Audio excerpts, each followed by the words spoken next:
This week, a couple major pieces of news are sort of rocking the EV world, particularly as it comes to RVing. We're going to talk on this episode about whether RVs should be EVs at all. This is RV Miles. Chances are you've seen them on the road. That's because Blue Ox designs and manufactures the best towing products in the industry. Just look around, you'll find them on highways and campgrounds and anywhere you find people traveling in the great outdoors. From award-winning tow bars and base plates to a full line of weight distribution hitches, adjustable ball mounts, and now they have fifth wheel hitches too. With Blue Ox, towing doesn't have to be a drag. Visit blueox.com for more information. Ever feel like finding the right RV part is like searching for a needle in a haystack? Enter eTrailer.com. Whether you're puzzled about which product is right for you or how to install it, eTrailer has got you covered.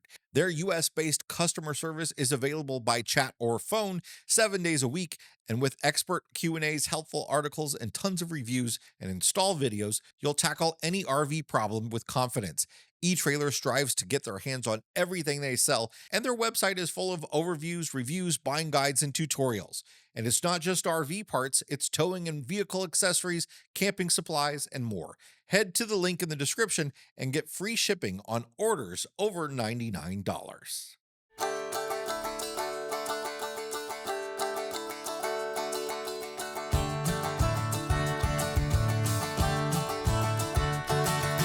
Welcome to episode number 383 of RV Miles. I'm Jason. And I'm Abby, and we are two RVers who, along with our three boys, have been crisscrossing all over North America since 2016.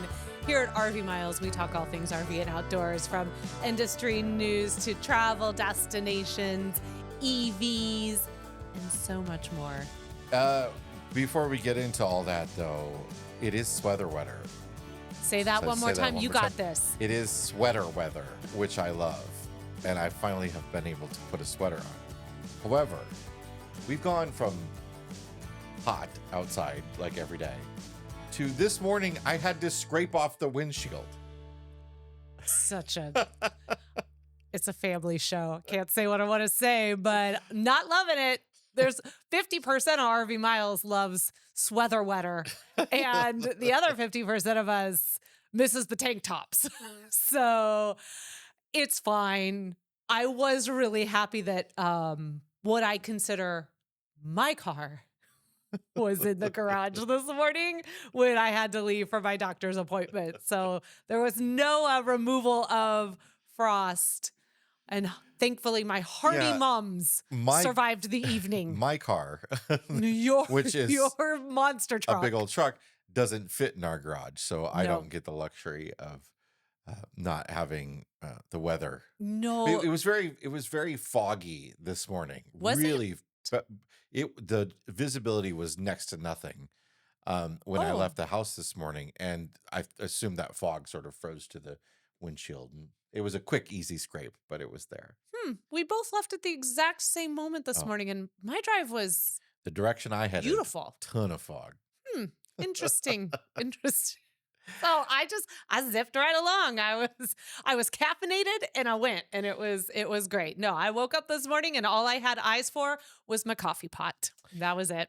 Well, a couple of big pieces of news have hit in the last few days. The major one being, well, they're both major, but the biggest one affecting RVs is that the Chevy Brightdrop van, electric van, that was produced in Ontario is being canceled.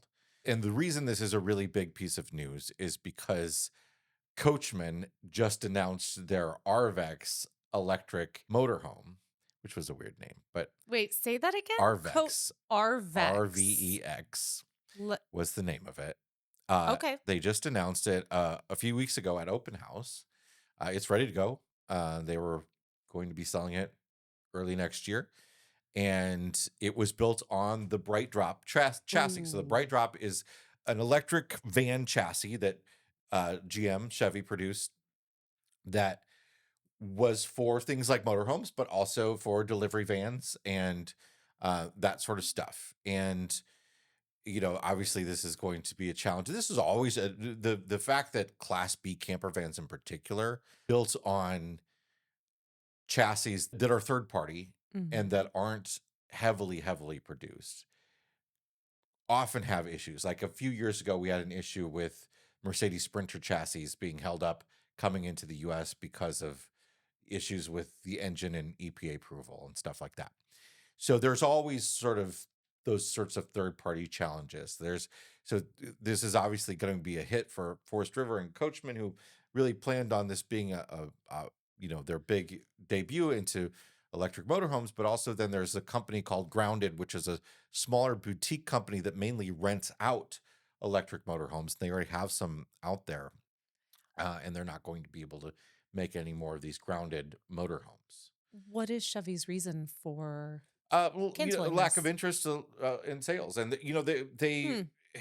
there there's a lot going on right now geopolitically. Of course, there was No, tell me more. one of the big things that's sort of shaking up the EV world right now is the end of the $7,500 tax credit, Yeah, I heard a rumor about that. which turns out, surprise, that a lot of manufacturers were really just pocketing the cost of that. They had the ability to drop the price all along, and now that the $7,500 tax credit has ended, most of the EVs on the market, they've dropped the prices by a Shock similar amount. shockingly Shocking. cheaper. Um, Can't wait for that new cheap Rivian that's so coming out. so I don't want to get so what that Rivian is one of the competitors. Rivian Mhm. has been selling a lot of vans to Amazon. Yeah. So that's one of the competitors, and then Ford has their electric transit van. Um, Neither of those have been chassis that are really uh, have been either tried by motorhome manufacturers or maybe are not really set up for it very well. Uh, because we'll get into all the reasons and the positives and negatives about those sort of electric van chassis in a minute. But I want to talk about the other piece of news, and then we can talk about our discussion today. So the other piece of news was there is a big fire at Ford's Rouge EV assembly plant, and this is where the Ford Lightning pickup truck, the Mhm. the F-150 electric pickup truck, was being built, and Ford is going to pause production of it even beyond repairing this facility. And what they've decided to do is take all those employees and move them over to F-150 and Super Duty plants, and they're going to ramp up production of those vehicles. So the Ford Lightning is on hold for an indefinite time period. It will come back one day, I'm sure, but it, that's another big hit to sort of the EV world when it comes to things like towing, which we'll get into again the challenges of towing with an electric vehicle in a minute, but those are two big pieces of news that have happened just in the last couple days, uh, following up the end of that EV tax credit. So there's a lot going on the EV front Do you right know what now. caused the fire I at don't know. the Yeah, I'm I didn't read curious. the whole article about what caused the fire, Okay. but Ford is expecting $1 billion hit to Oh, revenues wow. because of it. So it's a big deal. Can I tell you this because this is where my brain is at. When you said F-150, I went, F1, what's happening there? And then I went, oh, 50. Add that 50 on. Doesn't always have to do with F1, even though it's a race weekend. So this is kind of a been an interesting year for EVs as it relates to the RV industry, partially because Coachman had announced that RVX motorhome, but also because Thor had announced their Embark. I guess it's going to be an Integra. It was going to be a Jayco. I guess now it's going to be an Integra. Maybe it's going to be both. I'm not sure. Integra is manufactured by Jayco, so regardless, it's just a name badge. It doesn't really matter. But their Embark motorhome debuted at their dealer homecoming, and there's a lot of hype over that as well, and that's being built on a chassis produced by Harbinger Motors. And Harbinger is making these big sort of, they almost look like UPS truck shaped vans, and that's kind of the point. They're meant to be for uh primarily the delivery market, but Thor has made investment in relationship with Harbinger to be the exclusive motorhome manufacturer that uses their chassis. So, this, we have been covering the RV industry for about 10 years now, almost. Mhm. And we have sort of seen the evolution of movement towards potential electrification of certain RVs. I remember it's been 3 years now since at the Tampa, at the Florida RV Super Show. Sorry, don't say it wrong. At the Florida RV Super Show in Tampa, Thor had debuted their Mhm. electric vehicle prototype, Yeah, 2022, and the at Airstream. and well, Well, Thor had theirs. Thor had the Airstream and they had a motorhome. Yes, they had a motorhome, a small one, Yeah, and then they also had the Airstream. yeah. And Yes. then Winnebago also had their own Yes. Class B camper van prototype. That year, 2022, was the most EV progress at the Super Show we have seen since. Yeah, Like there's been there's been nothing nothing since. There was since. that, It was and just that's that. it, And pretty we have, much. yeah. I mean, we've seen forward And movement. none of those vehicles have come to the market. No, none of them came to fruition. And that's fine. They're prototypes. It's a way to kind of gauge the interest, right? It's a way to test them out. It's sometimes I look at those as sort of like World's Fair type things, Yeah, right? Like we're it's a looking, concept car. yeah, Yeah. we're looking Yeah. to the future. And I think Thor learned from that process potentially that they probably thought that they were going to build their own chassis like they had intended with that Thor electric camper van, Yeah. and now they've moved on to being like, well, we're going to partner with a third party manufacturer. Right. In that time, also, do you remember when Camping World had announced their partnership with the now defunct electric vehicle manufacturer? They had an arrangement with Lordstown Motors. They were going to develop Marcus Lemonis had announced that very quickly they were going to be moving on producing an electric motorhome. This was a few years ago now. Well, he got busy at Bed Bath and Beyond. This was back and so things couldn't really This progress. was back in 2020. So Lordstown Motors and Camping World had announced this team up in 2020. I remember watching this announcement, and it was between the CEO of Lordstown Motors and Yeah. the CEO of Camping World, Marcus Lemonis, and they're both up on stage talking about how they're going to partner. And Marcus Lemonis was really hot on saying, we're producing the world's first electric motorhome, and it's going to be out in like 6 months or something crazy. Mhm. And the Lordstown CEO is like, "Ugh, We're I don't know fil- about that. We're filing Uh, for bankruptcy Marcus actually is when a- this is over, Well, but that's fine. The idea was that the idea was that Camping World was going to be the service center nationwide Yeah. for all Lordstown Motors vehicles. Listen, for all of my, jabs at Yeah. Camping World and Marcus Lemonis, great. Again, we're talking concept, innovation, they were seeing something they thought they could get ahead of. Yeah. Did they maybe, back the wrong horse? Yes, obviously, nothing came to fruition from that. We all know that, and Lemonis is not the only one who does it. These individuals at the level he plays at, they like to promise big. They like to throw out things that don't exist. They like to say words that make no sense and often used in a sentence don't mean anything. This was also a time this is when typical. Camping World had really, at that point, also intended on producing their own line of RVs in general, not just EV RVs. And that was riling up a few people in the RV industry because, there's not supposed to be that crossover between dealers and manufacturers, because then it becomes a little bit unfair to your Mhm. manufacturer Mhm. partners. So Camping World went on a spree where they had bought an RV furniture manufacturer. Yeah, I remember that. And they started buying the rights to use names like Eddie Bauer. Oh, Coleman. And Didn't they do something with well, Coleman? they or they still bought? have they have so Coleman Coleman trailers are or exclusively Stanley. produced uh, for Camping World by Keystone.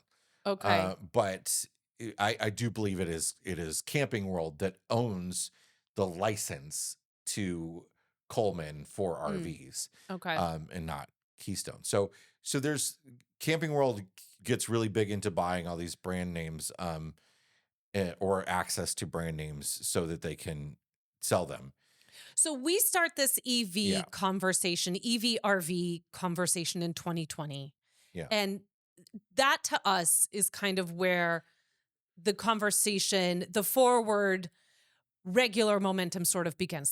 This big press conference that Camping World has in 2020, and they're going to be the first to do it.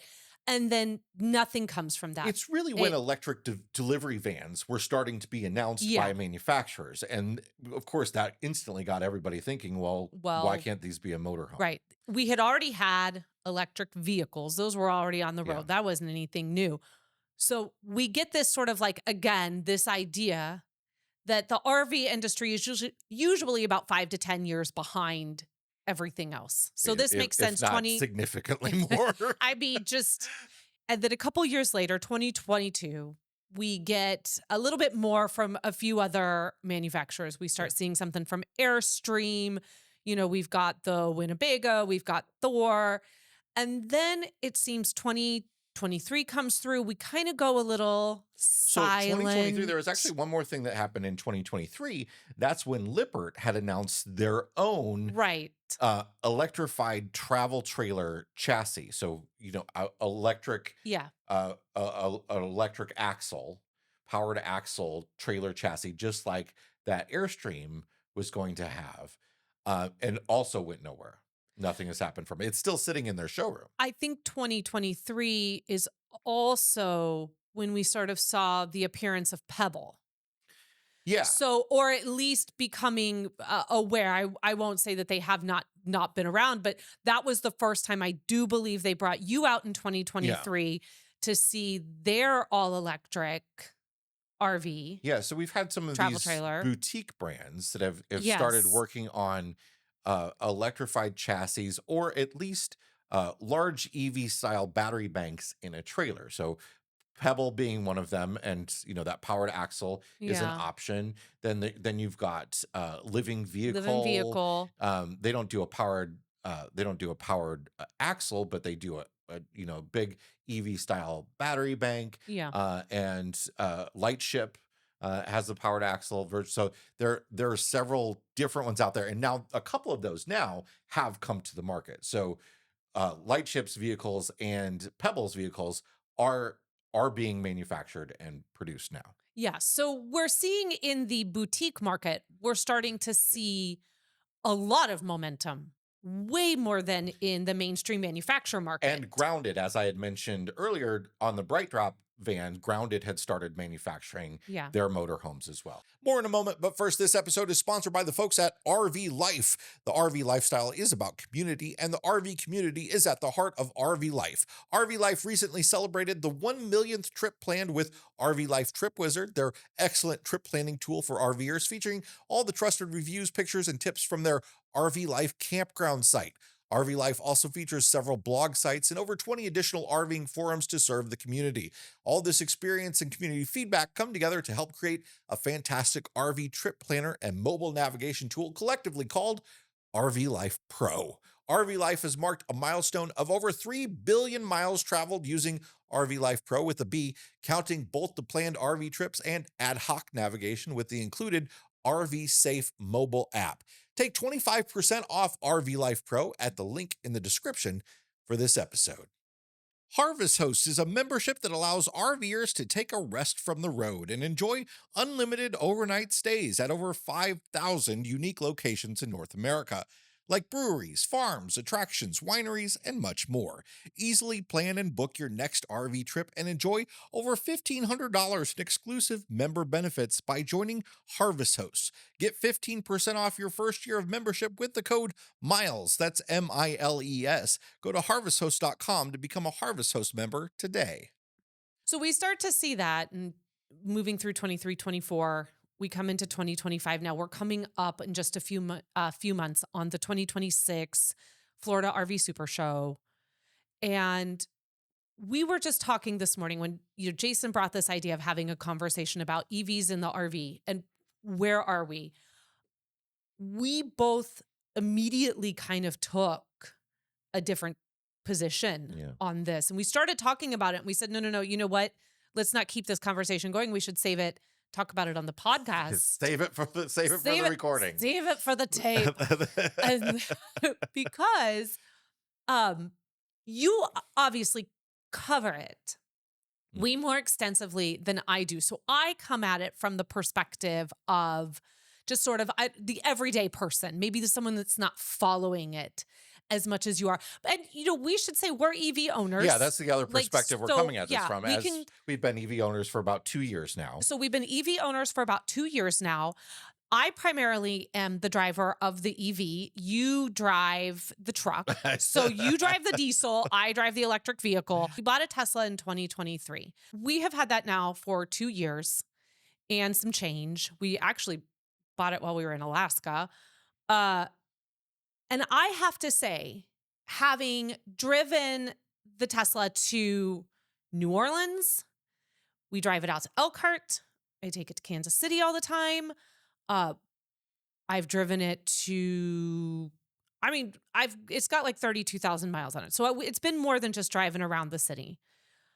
I struggle to imagine how right now we even could translate this conversation into towing something with the Tesla or having electric motorhomes.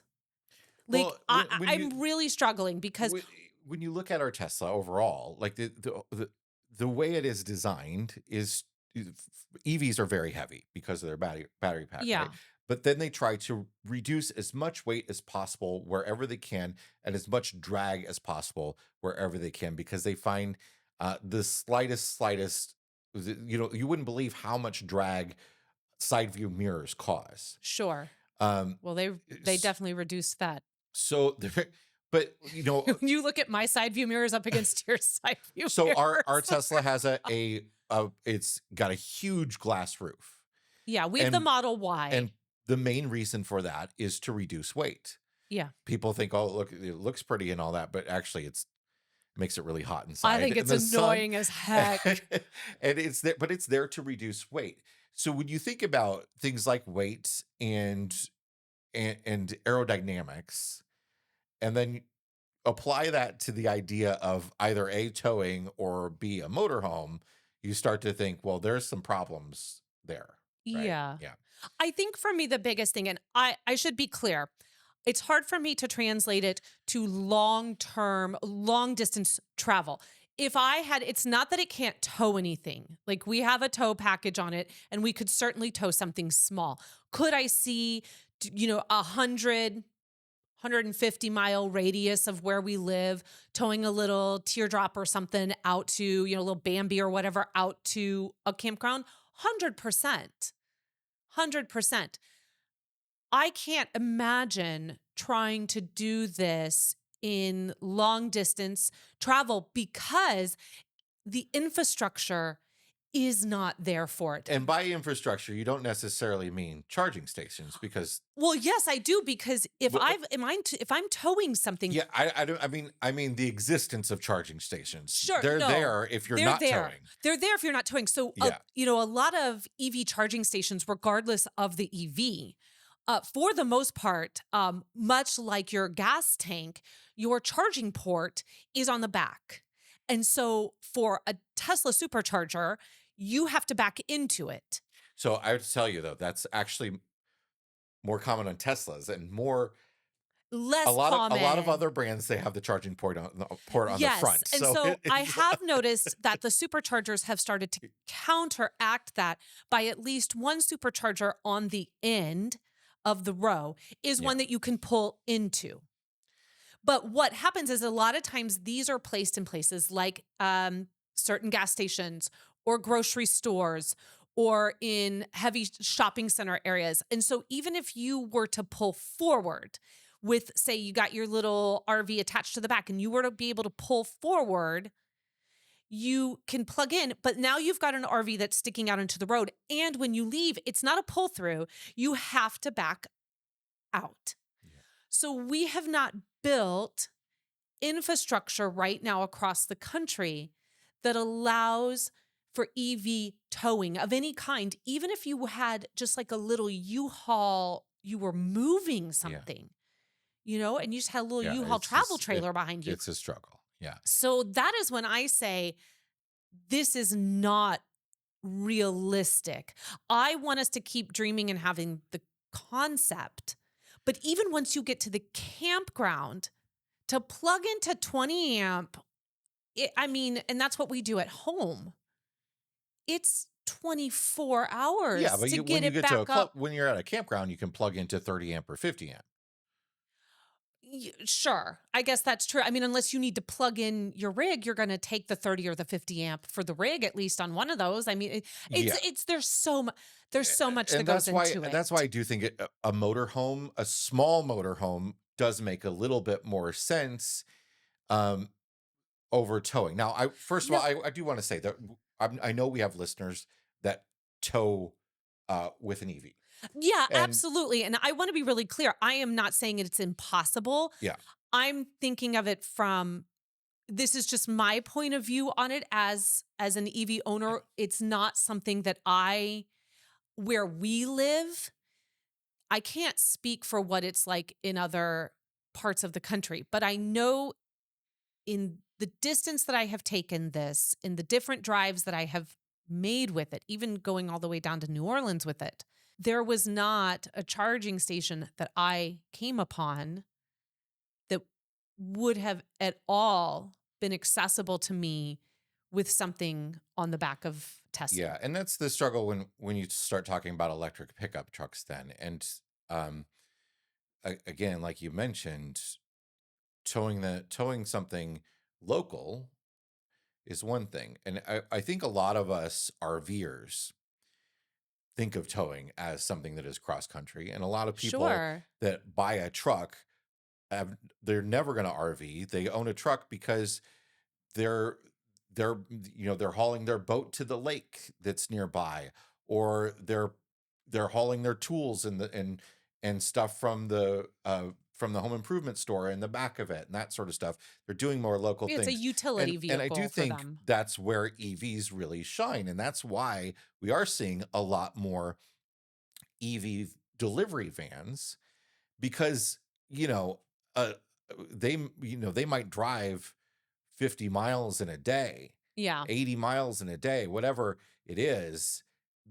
They've got plenty of range to do that in, and they're not having to deal with gassing up and all that Yeah. sort of stuff. It makes a lot of sense when you start to talk about then extending that, it becomes a bit of a challenge. Another point, and I would absolutely love to hear from our EV towing listeners. Like, I would love to hear your perspective because I do see a future in this. And I do see that this being a real possibility. So I would really love to know how you're making it work right now, because one of the things I'm thinking about, so, we have the 37 RV miles over at a campground right now. We're going to go camping again this weekend. We'll talk about that when we get to our tanks. But I'm thinking to myself, okay, even if that was smaller, so it's a back end site, we get it into the site.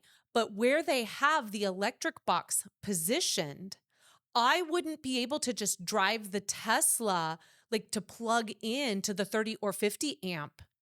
And that cord to run to the Tesla, while it's still a fairly long cord, may not make it to the car in relationship, depending on how big my rig is.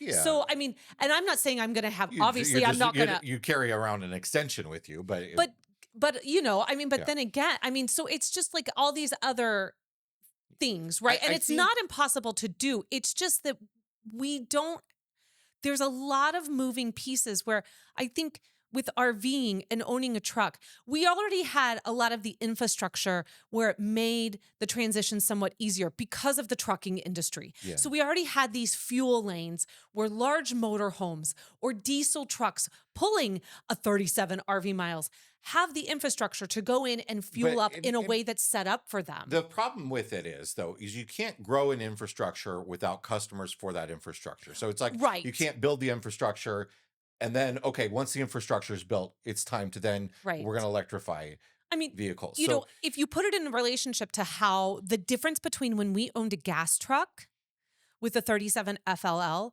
and we own a diesel truck now with a 37 RV miles, the amount of work we had to put into just thinking about where can we get fuel, where yeah, can we get gas, yeah.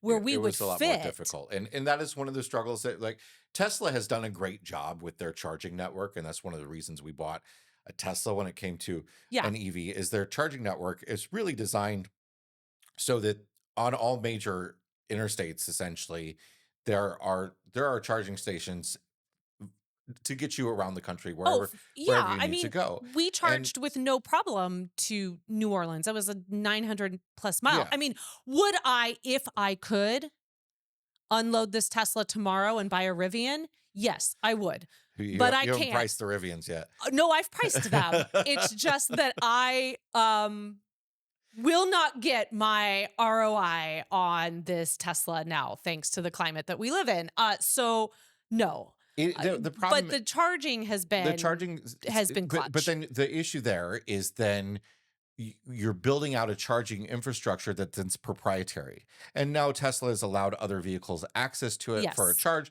so it costs more. So, one of the things that we love about having an EV, it is very, very affordable to Oh charge at my home. gosh. So, I mean, I haven't, as again, sort of the primary driver, I have not gone to a gas station and put fuel in any sort of automobile in probably 2 years. And we're paying something like 11 cents a kilowatt to charge our EV. And, people Yeah. play more in different areas. Yeah. But when then you start talking about public charging and going to Yeah. superchargers and other public chargers, it becomes significantly more expensive, and Yes. the cost savings erode very quickly. Yeah, when we lived in our other apartment, the one we lived in when we first moved here, we didn't have the ability to charge the Tesla there. And that was not something we really thought was going to end up being a pain in the butt. And it ended up being a major pain in the butt. It took a lot of thinking like, oh, if I go home now and I'm only at 30%, like a lot of Tesla math, a lot of EV math. Now that we're in the townhouse and we plug right in the garage when we get there, uh, I mean, I think I drive on average about 1,300 miles a month onto the Tesla when we're not traveling with it, and I mean, Our electric bill is our maybe electric. $30 more than it would be I mean, otherwise. yeah, our most expensive electric bill in the peak, I think for August, when we had 100-degree weather, we were running the air conditioner, we're charging the Tesla, and I think that electricity was a little bit more expensive in August. Yeah. I mean, I think we weren't traveling in August, so well, no, we did. We traveled for a week, but God, it was like a little over 100. Yeah, it was a little over $100. Not bad at all. And so I think the cost, there's no argument to be had if you can, you just can't argue it. If you can charge it at home, you're paying significantly less than if you had a gas car. Yeah. And so, putting in So, unleaded. but then when we look at things like, so towing is one thing, right? And whether you have an EV that can tow it, basically, if you tow with an EV, your range is dropping by about half, and that sounds Mm-hmm. pretty horrible. Um, but if you have an EV that's got a something pushing like a 400-mile range, which they're getting closer and closer to, and you Yeah. think about that in terms of towing something for 200 miles, um, and stopping to charge for lunch for whatever, however long it takes you. If you're really charging up, it's going to be You a hit a good decent amount of time. supercharger and you can be in and out of there in 20 minutes, Yeah. like full charge. Yeah. Like, That you know, last bit from 80 to 100 takes a yeah. long time. So if you're willing to stay within between, 20% and 80%, you could charge for 5 minutes Yeah. and get what you need. And we should say too, like at home, we charge it to it's a weird number. It goes to 77%. But we charge it only up to 77% when it's home. We don't charge Yeah. it full because that's actually not good for it. And they do say as a daily driver, don't charge it above 80%. We only charge it to 100% when we're doing long distance traveling Yeah. with it. And then only, sort of the night before. Yeah, so it's a lot of there's a lot of extra that goes into traveling in general. Obviously, even when you have a diesel or you have a gas truck, your mileage is greatly depleted. Your miles per gallon are greatly depleted when you're same thing. towing. It's the same It's thing. reduced by about half. Yeah, it's the same thought process. For me, it's about if I wanted to go somewhere rural, let's say I'm going out to a state park, in the middle of nowhere. I am probably right now going to be completely dependent upon being able to charge at that campground. Yeah, and So whether or not campgrounds are cool whether they with have the that. capacity to do it or not, whether they're willing to allow people to do it or not. Yeah. Those are all sorts of questions that are being raised. I think there's this thought in the campground industry by some that they just don't have the capacity to handle EVs. I think people think that EVs charge at a much higher rate than they tend to do. It's No. basically equivalent to having a motorhome with 2 air conditioners running. It's not that bad. No, and I know that KOA has made some steps. They come to mind. I'm sure there are others, but I know They have a whole KOA initiative. they to have an start, initiative. They have initiatives to start actually putting EV chargers with their campground pedestals. And Yes. there are ways then for the campground to sort of charge extra for that. There is more of a cost for the use of an EV. But I think this is where some of the struggles with towing come in. Whereas with, I think, the sort of end goal idea of a motorhome would be that you plug into the campsite and that's powering your motorhome, but also charging your batteries. There's one cord, it's doing all of it at the same time. I don't have a problem though with wanting to have a separate charge for charging your EV. No. Because it's no different. And people that poo-poo this and think that that's ridiculous. Why should they charge me more? It is no different than the fact that you have to go to the gas station and put diesel or fuel back into your car But because you're traveling. People need to be realistic about what that is, because we've seen lots of campgrounds out there starting to do things like adding a $20 a day surcharge for charging an electrical vehicle. Now And that's dumb. That's That's dumb. It's more than I don't even know that we spend that Yeah. in 2 or 3 weeks charging at home. I mean, I have never. We have very low electric rates where we live. We do. To me, the solution is not EV sites, EV charging at the campsite, but to have 2 or 3 charging stations in your campground that people go over and plug into.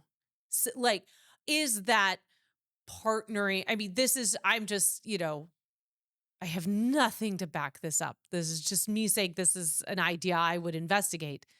Is it trying to partner with Tesla or a similar to put superchargers into those spaces to show that there is a need for that? Then you've got 2 or 3 superchargers that are taking 20 to 30 minutes to get somebody up to. But you don't need a fast charger at a campground. Well, I'm just thinking more people, you don't want it to sit there for 5, 6, 7 hours. The hope is that unless it's your campsite. Unless it's your campsite. But this is my solution to not having it every single one be at a campsite. Or you just have EV specific only campsites. A 50 amp at a campsite is enough. You don't need more than that. That will charge pretty much any EV out there overnight. I guess my other point to that is it keeps campgrounds by having independent superchargers where, for us, when we plug in, the charger recognizes our car and our payment, I don't pay anything at the charger. Like I don't have to go up and, Yeah. tap my card or something. As soon as I plug in, the car speaks to the I charger and then I get charged through the payment method that I have set up through the car. My point being with that is that something like that keeps the campground from being able to do that silly $20 a day charge for an EV because you're just paying for what it costs you yeah. to charge Well, it. what we're going to start seeing is campgrounds installing power pedestals that are going to have smart meters on them. Fine, That that's they're fine that too. they're able to tell how much usage you have, and that benefits them not only for EV using customers, but also for their seasonal customers that they might charge Sure. the electric meter rate for. If you can come up with a separate pedestal situation where the EV gets plugged in and you're reading the kilowatts when it starts and when you leave, and that's what you get charged for, I would be totally fine with that. Like zero issue. There is one sort of end of the RV of the campground industry is like fearful of EVs, and then another end of the campground industry is like, wait a minute, we can be part of the nation's charging infrastructure. We Yep. already have all of these stalls that have 50 amp at them. We already have larger amounts of power coming in than a normal business this size would, and may have the ability to expand, and so that is sort of one way I think to look at it. It's probably a better way to look at it, but it, if we get back to the vehicles themselves for a minute though, a lot of the a lot of the news at least, and perhaps the R&D work and uh the focus over the last several years has been on things like the Lightning pickup truck, and the other brands potential electric pickup trucks, the Tesla Cybertruck, uh EV motorhomes, EV semi trucks. I can I uh just say that Tesla Cybertruck we know is like it's ugly, it's the it's ugliest but thing I've ever. regardless. There's someone here. I know. I just got to. There's someone here who has the Lightning version, and every time I see that thing out and about, I am just like, Oh, it's that is. that's just a wrap with lightning I on it. know. It's not the version that was sold. It's Oh, so I thought it was like no, one it's of the somebody options. it's somebody went and wrapped theirs with lightning Wow. bolts. Wow. I don't even. It's But so ugly. the thing is, It's so I ugly. I I I'm a big believer in EVs. Not not just because of, we can argue up and down about the environmental Well, I think that that's impact, a good point, but though. And that's. they're good cars. They're great. I mean, once you've driven one, you're like, Oh, this is the listen. way to drive. It is the best car And I've ever driven. my I don't know that every time I get in the truck, I'm just like, "Ugh, this but is so much my work." problem is then, we're now at the point where something like 10% of the vehicles sold are EVs. W- when we're focusing so much on bigger vehicles with not enough focus on the smaller vehicles. The Mhm. bigger vehicles, if we move to an entirely electrical fleet of vehicles on the roads, the bigger vehicles are going to naturally be the last ones that get there Sure. because of the weight and the aerodynamics. So why are we focusing so much on the big vehicles? But also, if we're going to focus on the big vehicles, why aren't we focusing on hybrids, range extenders, that sort of thing? A a plug-in hybrid version of like what our gas Ford truck was. I guess you could. There's no reason you couldn't do it diesel either. But a plug-in version of a heavy duty truck, a plug-in hybrid. How great would that be for, like, I've got our truck here and I'm running around town every day, and if I'm plugging in at home, I'm maybe, not using as much fuel and polluting and all that sort of stuff. But then when we go make long hauls and pulling our big fifth wheel, Mhm. then we've got, that engine is able to handle that.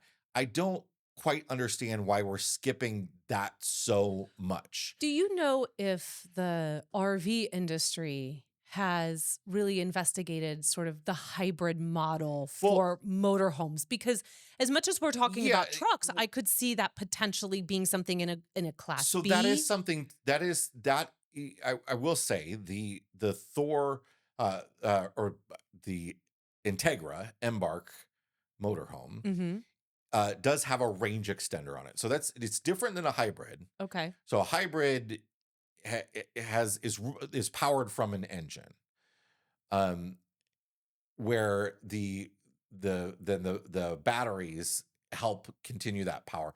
But a a range extender is an EV that then has essentially what amounts to a generator that will add power when the need arises. So, and that's actually very old technology.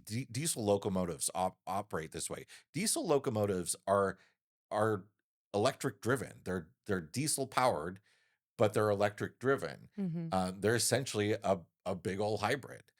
And I think that makes a lot of sense. So this the Embark motorhome has a small range extending engine, which can also act as your generator, which they say will get it up to 500 miles of range, which I think is plenty. I don't think Sure. most people that are RVing do not intend to drive more than that in a day. Absolutely. I would be thrilled Yeah. knowing that I had a range of 500 miles. So I think that kind of stuff makes sense more for motorhomes. The thing I don't love, and I kind of get why they did it, but I don't love about something like the Embark is the battery system is basically the same size as what's in our Tesla, our much smaller car, right? And it is separate from the house battery, so you have house batteries separate. And I think the exciting thing about having an EV motorhome is then having all that battery capacity to boondock and do all the things and Sure. that sort of stuff. Um, solar power, you've got room for solar power on the roofs of motorhomes and stuff. It's really not enough to do much EV charging. So the idea of solar sort of being the best of all worlds, being able to give you all the power you need to get where you want to go isn't really realistic. You're going to have to charge off of something somewhere. So I do think that approach is where to go. But the problem then becomes we still have to make this vehicle light. And often that means cheaper materials inside. It means not as nice finishes and all that sort of stuff as well. There's a whole lot of different stuff Yeah. that goes into that where I would much rather just be able to say, look, I'm towing a trailer. I think the approach of somebody like Pebble, where they have a powered axle, Yeah. is a great approach as well, because that allows you to um, be able to tow with a much with much less power than you would need otherwise, I and be able think to get further. one thing and I know we don't have the time now to talk about this, but I really think it could be its own conversation, is the one aspect we haven't really touched on yet is the consumer. And is the consumer there and ready? And we definitely don't have time to get into that. Well, cost is a big issue. Yes, and that I think ties Yeah, in with the consumer, yeah. right? So as we wrap this up, I do not anticipate any sort of prototype EV at Tampa this Oh, year. I do. I mean, I whether to Nothing new that we don't already know is well, certainly there. certainly the Integra will be there, but Yes, I but wouldn't be surprised though if Thor has another one of their brands on the same platform, maybe which it is, I guess, isn't really a prototype. That's just a different yeah. look. I think the temperature has cooled There's a little bit. there's an EV retraction going on right now for certain. Yeah, That and doesn't mean EVs are going away. they're not going It's away. not happening. That's not Um, happening despite all yeah. attempts. Those are not going to go away. We don't want them to go away.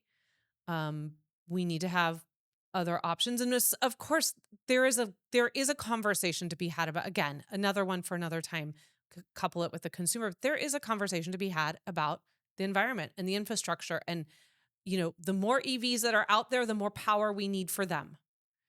There's all of that, but there are a lot of different entities that need to come together and work together in order for this to become a realistic solution, and for the consumer, for the buyer, for all of us out on the road to feel like this is forward lasting. I mean, we went through this with the Model T. Like, this is nothing new. People didn't want to give up their wagons. They didn't want to give up their horses.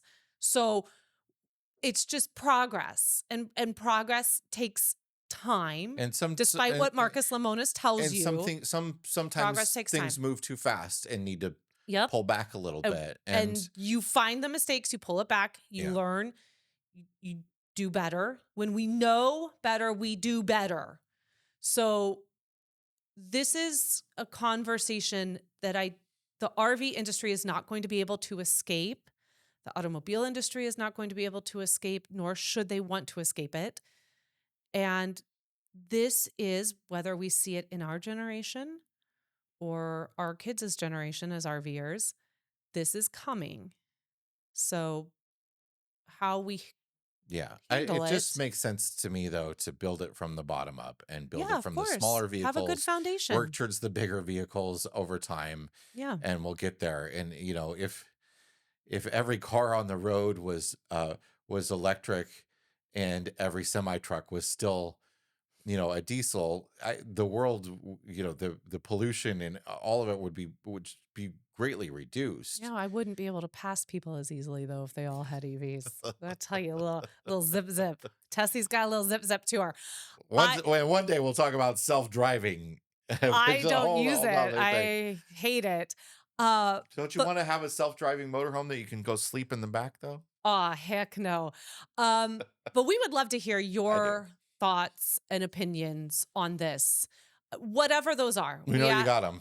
We know that you've got them. All we ask is that you keep them respectful, but we would love to hear them, because it's an important conversation, and it's a conversation we're going to continue to have in this industry, much like a lot of other conversations that are going to be had in this industry as we continue forward into a new world. So please share your thoughts with us. If you're listening to this, you're welcome to email us or come over and to the video over on YouTube, that the RV Miles podcast YouTube channel. It's a different channel than where you get your weekly news or Thursday videos from Jason.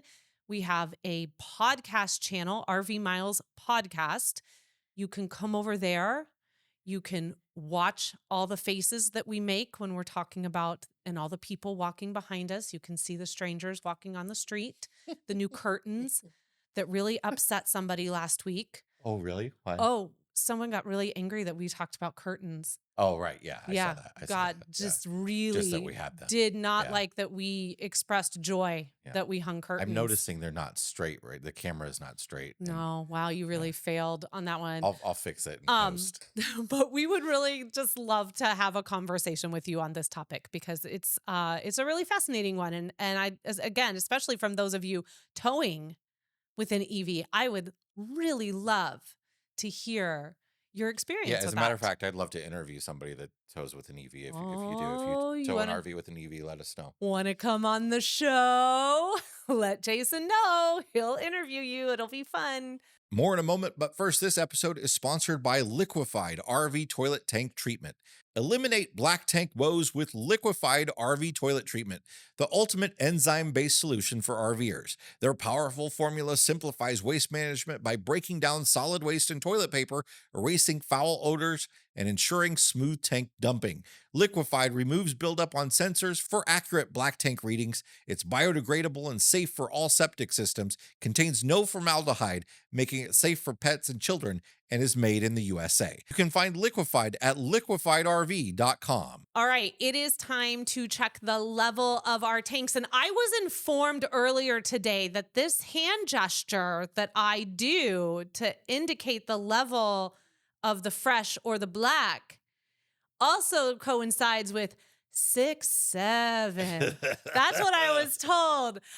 What 6, 7 means, I'm too old to understand it, but I hear that the kids are using my hand gesture now, so I feel hip And after last week when I was accused of being an oldie, I feel hip today. So, with that in mind, Jay, what is in your black tank this week? Well, just in case you think we're those people that we're not those people that get angry at moving technology. um, we're talking about You got- EVs, and I you think got- a lot of the people that I drive moving technology. It's the best car I've I ever think a driven. lot of people that are anti EV are gonna agree with me, shaking my fist at the clouds on this one. You gonna tell them get off your lawn? Oh, it's your turn this week. All right, Well, let's go. Come I on. think we can all get. You're about to turn I think this is 45. something Let's go. that make us all angry. GM, I have covered this multiple times, but it's now confirmed that this is coming. Uh, General Motors is entirely removing access to Apple CarPlay and Android Auto from How all of its vehicles. how dare you? How dare you take Apple Play from me? uh, But I don't drive it. Actually, I don't care. I don't drive it. so So it doesn't matter. in 2023, they announced they were removing it from their EVs. Mm-hmm. And our Tesla does not have Apple CarPlay or Android Auto, and I will No, say that is the one doesn't. annoying thing.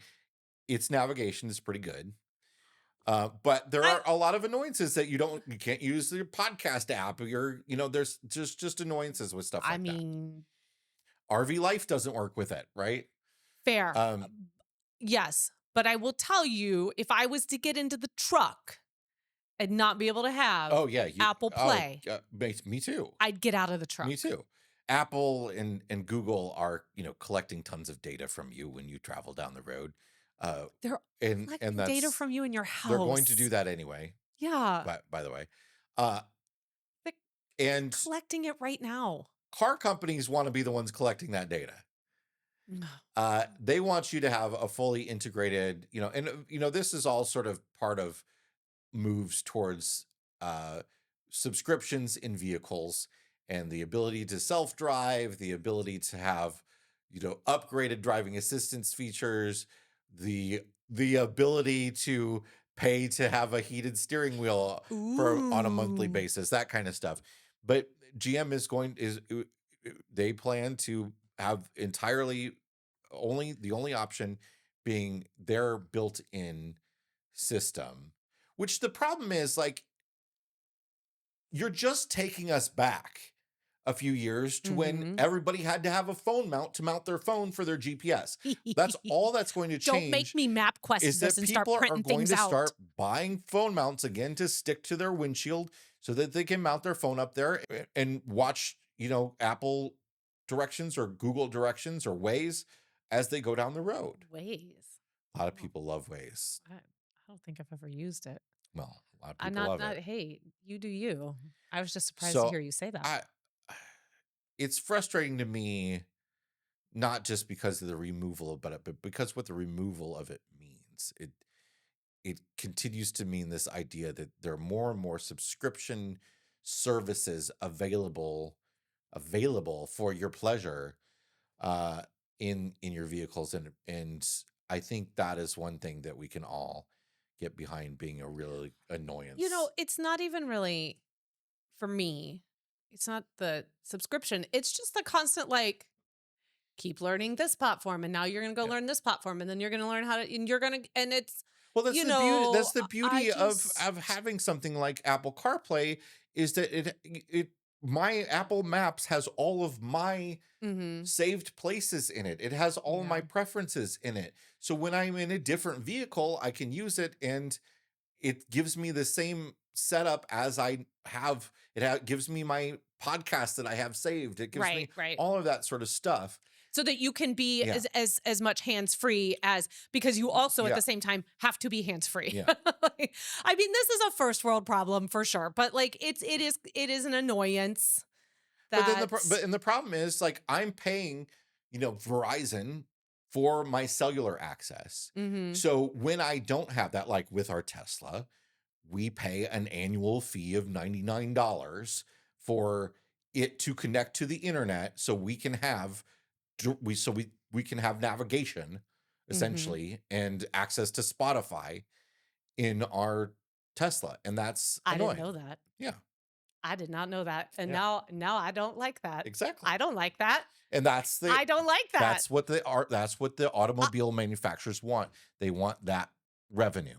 I mean, I also enables me to watch YouTube while I'm charging the Ford car. wants us Ford wants us to pay to we're on a free trial of it now, but they want this was my black tank a while back, but they want us to pay for this upgraded security package which allows you to shut down the vehicle if somebody steals it. Oh, And you were on a free trial? yeah, it was Oh, just automatic free trial, but hmm. like Well, it's like when we get that free trial as self-driving, and then they think I'm gonna agree to it, and I'm how, like, how "No, I'm not. I don't want this." so if somebody steals my vehicle and I don't have this, you're not going to shut down the vehicle even though you can. That's They'll be like, insanity. "Sir, we're gonna need you to activate this $99 Well, a I mean, I month would if our truck was security." stolen, and I Right, don't know if I I don't know know. if you could do it last minute In like that, but while car is in transit, will they let you? My truck is currently being stolen. so May I activate this? I don't love Google and Apple tracking wherever I go, but we have iPhones. They're already tracking wherever we go, whether or not we're using CarPlay. It's not the Listen, maps that's tracking you. they're hearing us talk about this right now, and I guarantee you're going to start getting ads about something that's going to, Probably, yeah, yeah, like fight against GM, exactly, and right. this is why Apple. Yeah. All right. What's in your fresh tank this week? My fresh tank is the folks over at RV Trader. They Oh, have announced their RV City USA for this year. This is something they've started doing oh, every year. They announce their RV City USA, and this year it is Rapid City, South Dakota.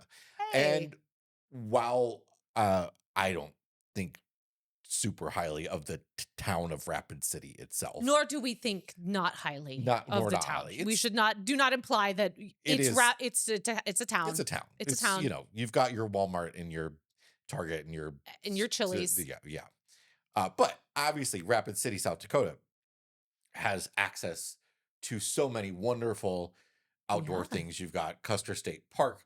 You've got Wind you've Cave, Wind Jewel Cave, Jewel Cave, Cave, Mount Rushmore. You've got Custer, South Badlands and Dakota, Sturgis, and there's so much Devil's around that area Tower. that we absolutely love. We love. We obviously we went there this year, Yeah, but you can go we back and love listen to it those episodes. so much. But they talk about the Peter Norbeck Scenic Byway, the Iron Mountain Road, Needles Highway Needles is Highway, which is great. that's all It's Peter Norbeck, all, yeah. and Oh, I didn't know that. so Oh, many great camp. Yeah, Peter Norbeck was oh. sort of the grandfather of Custer State Park, and Well, that I knew. I yeah, just didn't know yeah, that Needles and they were interchangeable.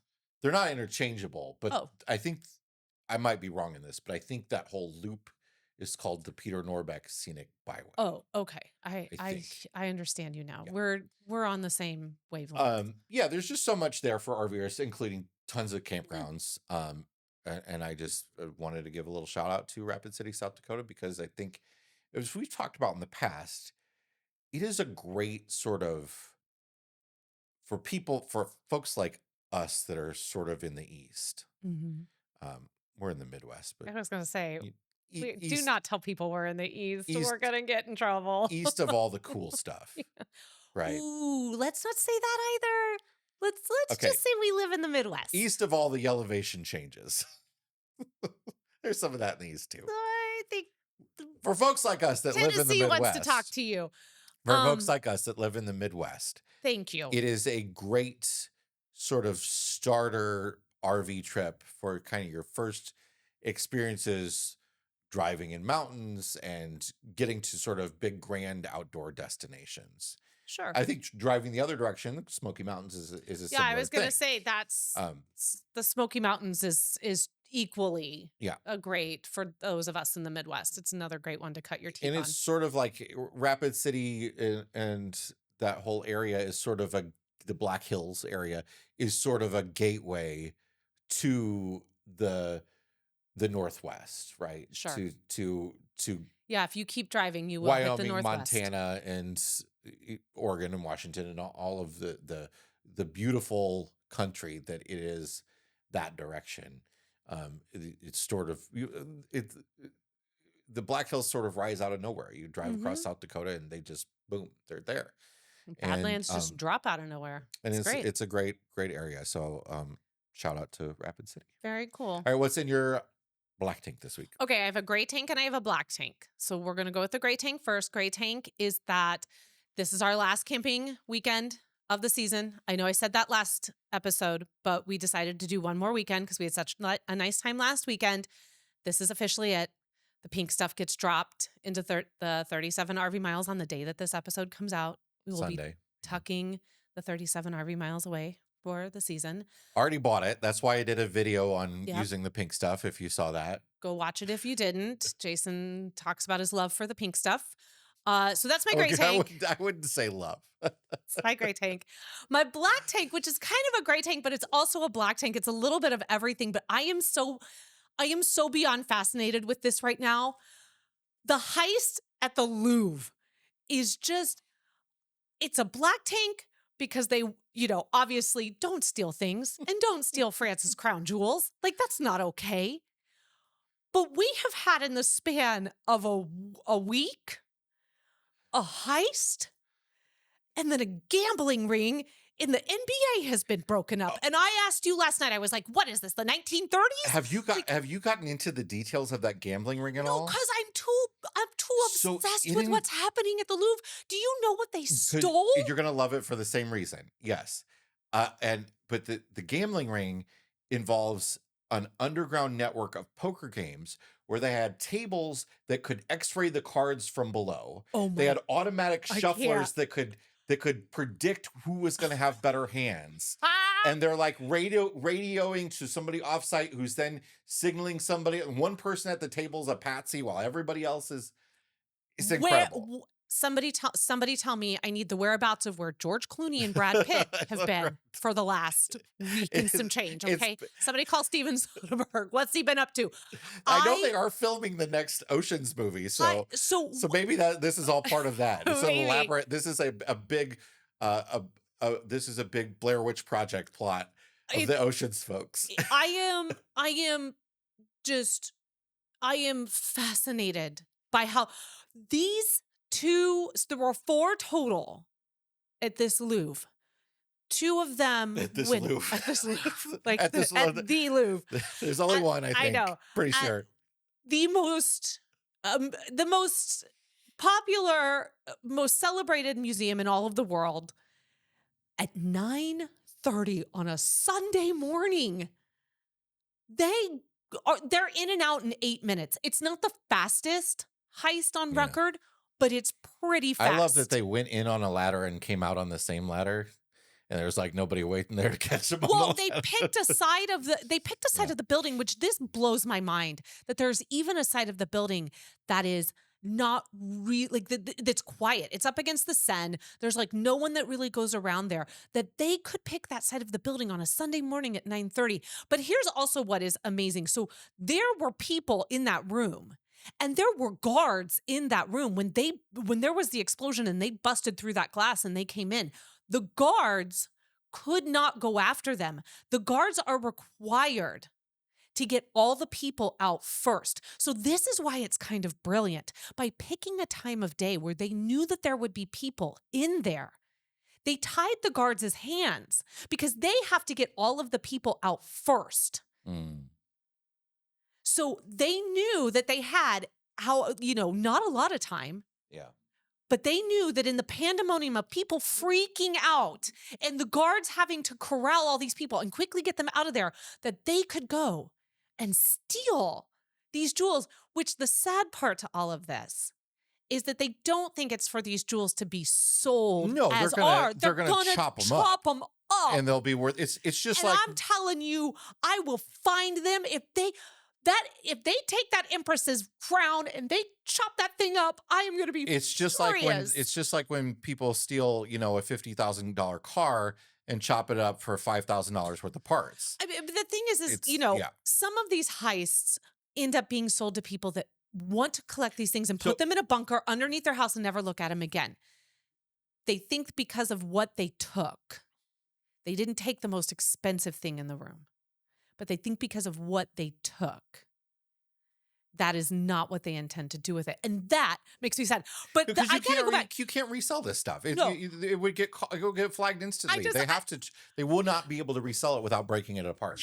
there's so much about, I mean, the fact that they came back down the elevator ladder or the cherry picker ladder, whatever we want to call it, and then hopped on 2 motorcycles and drove away.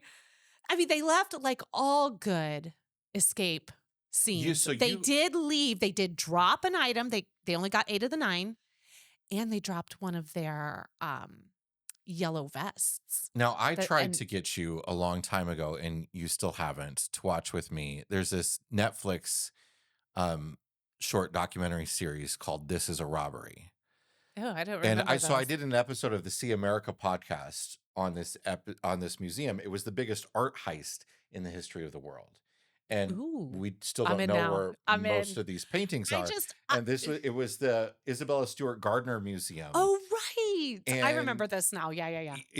It's right up there with this. It's just an absolutely incredible unsolved story. Nothing to do with RVing.